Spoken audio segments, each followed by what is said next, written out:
Question है कि भारत में साइमन आयोग के बहिष्कार का मुख्य कारण क्या था? समय से पूर्व नियुक्ति की गई थी, सभी सदस्य इसमें अंग्रेज थे, सभापति ब्रिटिश लिबरल पार्टी का सदस्य था, गांधी जी का असहयोग आंदोलन था, या फिर उपयुक्त में से कोई नहीं, या फिर एक से अधिक।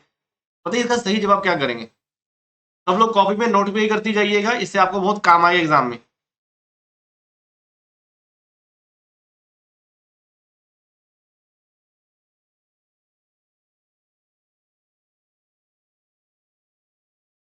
आपको पता होगा कि ये जो साइमन कमीशन आया था, साइमन आयोग आया था, साइमन आयोग को आना था 1929 में, 1929 में इसको आना था, 1929 में इसको आना था।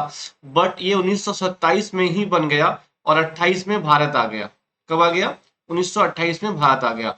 और जब ये मुंबई यानी भारत में जब मुंबई में लैंड किया था,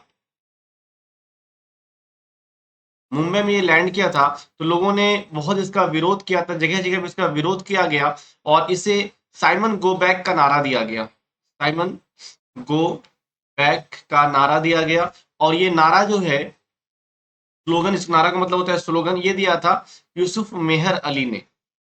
यूसुफ मेहर अली ने। ठीक है।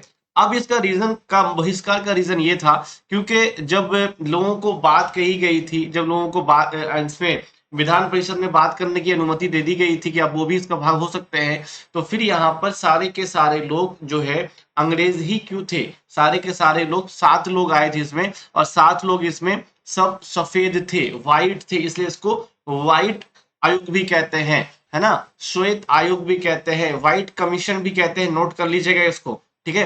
क्योंकि सभी सदस्य अंग्रेज थे और इसमें इससे भारतीय कोई भी नहीं थे, इसलिए इसका विरोध किया जा रहा था। भाई जब आप लोग, हम लोगों को जब बात रखने की बात अनुमति दे दी गई है, जब हम लोग कानून बनाने की अनुमति मिल गई है, तो फिर आप लोग यहाँ पर हम लोगों को शामिल क्यों नहीं किए? जब हम लोग कानून बनाने में अपना सहयोग दे सकते हैं, विधान सभा में अपना सहयोग दे सकते हैं, सेंट्रल विधानसभा अपना सहयोग दे सकते हैं, तो फिर आप लोगों ने सिर्फ और सिर्फ अंग्रेजों को क्यों शामिल किया? इसी बात को लेकर यहाँ पे इसका पूरा विरोध किया गया था और साइमन गो बैक का नारा लगाया गया, पूरे देश में जोर शोर से इसका विरोध किया गया था। इसी कारण से साइमन कमीशन जो है वो क्या हो गया था, उस वजह से वापस चला गया था। और साइमन कमीशन ने फिर अपनी रिपोर्ट सौंपी थी 1930 में, 1930 में अपनी रिपोर्ट सौंपी थी। 1928 में भारत आया था, जिसको एक्सेप्ट किया मोतीलाल नेहरू ने, उस पे अपने रिकमेंडेशन दिए, उसी रिकमेंडेशन को नेहरू रिपोर्ट 1928 भी बोलते हैं।